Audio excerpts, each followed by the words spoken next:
News 7 Tamil, பொறுப்பும் பொது நலமும். தமிழக மீனவர்களின் படகுகளை விடுவிப்பதாக இலங்கை அரசு அறிவித்துள்ள நிலையில் அது குறித்து மட்டக்களப்பிலிருந்து கூடுதல் விவரங்களை தருகிறார் அங்கிருக்கும் நமது செய்தியாளர் காந்தகுமார். வணக்கம் காந்தகுமார். இலங்கை அரசால் எத்தனை படகுகள் இதுவரை சிறைப்பிடிக்கப்பட்டிருக்கு? இதுவரையில் ஏற்கனவே முன்னாள் அதிபர் திரு மஹிந்த ராஜபக்ச அவர்களின் ஆட்சி காலத்தில் 81 படகுகள், இந்திய மீனவர்களது 81 படகுகள் கைப்பற்றப்பட்டிருந்தன. அதுபோல் தற்போது, அதாவது புதிய அதிபரின் ஆட்சி காலத்தில் கடந்த வாரம் 10 படகுகள் கைப்பற்றப்பட்டிருந்தன. அதே நேரம் 86 மீனவர்களும் கைது செய்யப்பட்டிருந்தார்கள்.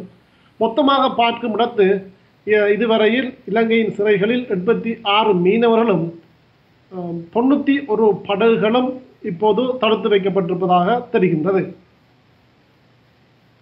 எந்த பகுதியில் இருக்கு? அவற்றின் நிலைமை என்ன? இந்திய மீனவர்களை பொறுத்தவரையில் கடந்த வாரம் கைது செய்யப்பட்ட 86 மீனவர்களில் 43 மீனவர்கள் யாழ்ப்பாணம் சிறையிலும், இன்னும் 43 மீனவர்கள் திருகோணமலை சிறையிலும் தடுத்து வைக்கப்பட்டிருக்கின்றார்கள்.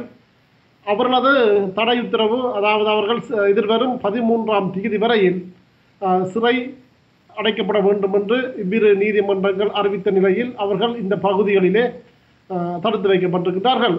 அதுபோல் இந்திய மீனவர்களது படகுகளை பொறுத்தவரையில் மன்னார், நெடுந்தீவு, திருகோணமலை மற்றும் பருத்தித்துறை போன்ற இலங்கையின் கடற்படை தளங்களிலே அந்த மீனவர் படகுகள் தடுத்து வைக்கப்பட்டிருக்கின்றன.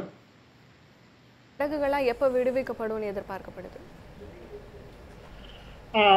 தற்போதுள்ள 86 மீனவர்களை பொறுத்தவரையில் அவர்களது நீதிமன்ற உத்தரவின் பேரில் எதிர்வரும் 13ஆம் தேதி வரையில் தடுப்பு காவல் பிறப்பிக்கப்பட்டிருந்தாலும் கூட இந்த வாரம் இந்திய வெளியுறவு அமைச்சரும், அடுத்த வாரம் இந்திய பிரதமர் திரு நரேந்திர மோடி அவர்களும் இலங்கை வர இருக்கின்ற நிலையில் இந்த பயணங்களுக்கு முன்னதாக படகுகளும் சரி, தடுத்து வைக்கப்பட்டுள்ள மீனவர்களும் சரி, விடுதலை செய்யப்படுவதற்கான வாய்ப்புகள் இருக்கும் என்று பரவலாக நம்பப்படுகின்றது. இந்த விவகாரம் தொடர்பாக இலங்கை இந்தியா அதிகாரிகளிடையே எப்போ பேச்சுவார்த்தை நடைபெற இருக்கு? ஏற்கனவே இந்த வாரம் இந்திய இலங்கை அதிகாரிகளிடையே இந்த மீனவர் பிரச்சனை சம்பந்தமாக பேச்சுவார்த்தை நடைபெறும் என்று அறிவிக்கப்பட்டிருந்த நிலையில் 100 நாள் வேலை திட்டத்தின் காரணமாக தற்போதைய அரசு மிகவும் சுறுசுறுப்பான வேலைப்பளுவின் இருப்பதன் காரணமாக இந்த பேச்சுவார்த்தையை அவர்கள் ஒத்திவைத்திருந்தார்கள்.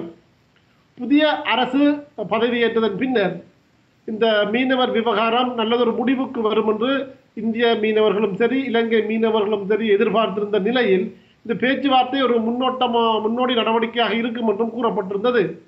இந்த வேளையில் இந்த பேச்சுவார்த்தை ஒத்திவைக்கப்பட்டிருப்பதானது இவ்விரு நாட்டு மீனவர்களுக்கும் கவலை அளித்திருக்கின்றது. அது மாத்திரமல்லாது புதிய அரசில் கடமை பொறுப்புகளை அவர்கள் ஏற்ற பின்னர் இந்திய மீனவர்கள் கைது செய்யப்படுவது நிறுத்தப்படும் என்றும் பொதுவாக எதிர்பார்க்கப்பட்டிருந்த நிலையில் இந்த கைது விவகாரம் முடியாத ஒரு தொடர்கதையாக சென்று கொண்டிருக்கின்றது. இவ்வாறான நிலையில் இந்த மீனவர் பிரச்சினைக்கு தீர்வு காணும் பொருட்டு மீனவர்களும் சரி, அரசும் சரி உடனடியாக கவனித்துக் கொண்டு இந்த பிரச்சனைகளை தீர்த்து வைப்பதானது எதிர்காலத்தில் இவ்விரு நாட்டு மீனவர்களிடையே ஒரு சுமூகமான நல்லுறவை ஏற்படுத்தும் என்று எதிர்பார்க்கப்படுகின்றது. நேற்றைய தினம் கூட யாழ் மாவட்ட தமிழ் தேசிய கூட்டமைப்பின் நாடாளுமன்ற உறுப்பினர் ஸ்ரீதரன் தலைமையில் சில மீனவர் சங்க தலைவர்கள் யாழ்ப்பாணத்தில் உள்ள இந்திய துணை தூதுவர் திரு நடராஜன் அவர்களை சந்தித்து மீனவர்கள் எதிர்நோக்குகின்ற பிரச்சனைகள் சம்பந்தமாகவும் கலந்துரையாடி இருப்பதாக செய்தி ஒன்று தெரிவிக்கின்றது. உங்கள் தகவலுக்கு நன்றி காந்தகுமார்.